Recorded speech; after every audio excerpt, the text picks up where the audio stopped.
And I call the member for Kennedy. Treasurer, cannot the Clean Energy Finance Corporation, a development bank ready to go, fund industry and infrastructure? Australia builds its way out of the COVID depression. Manufacturing, industry, agriculture. North Queensland shovel-ready and COVID-free. Hells Gates, Galilee Rail Line, copper string electrification.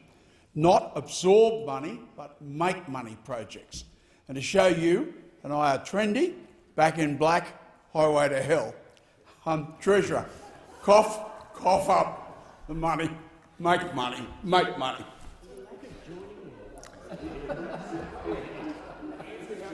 Just before I call the Treasurer, the only part of it that was a question was the can at the start. So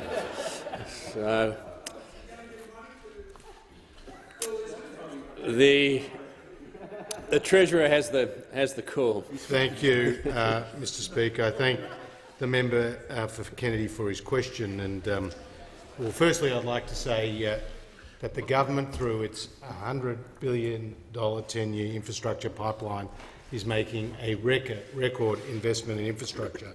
When it comes to the Clean Energy Finance Corporation, and the Minister for Energy, who has responsibility for it, may want to add to this answer, it's already made commitments of some $8 billion with projects with a value of over $28 billion as of the end of March 2020.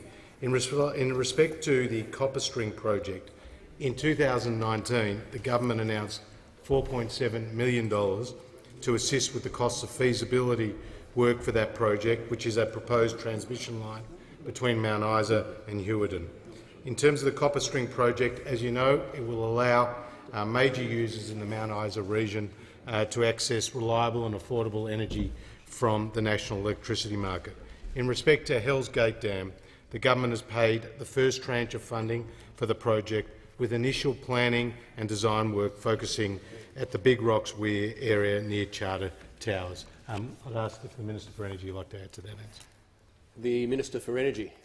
Thank you, Mr. Speaker, and can I strongly praise the member for Kennedy, not just for his support for Akadaka, but his support for a strong mining and processing industry and energy sector in North Queensland. Of course, that's important not just to North Queensland but to all of Australia. Now, as the Treasurer said, last year we committed $4.7 million to a feasibility study on copper string. It's an important project because it offers the potential to link Mount Isa into the national electricity market to provide more affordable, reliable energy electricity for Mount Isa and the important industry that takes place in Mount Isa, but it also offers opportunity to provide competitive energy for projects along that corridor all the way from Mount Isa through to Hewarden and Townsville, of course. Now, Mr. Speaker, that $4.7 million is there for preparatory work, environmental impact assessment and so on in the feasibility stages. Now, can I also draw the member's attention to our commitment recently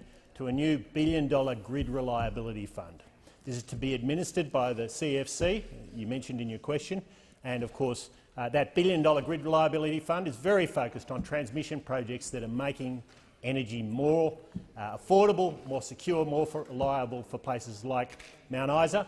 Can I strongly encourage you and the proponents of the projects to continue your discussions with the Clean Energy Finance Corporation?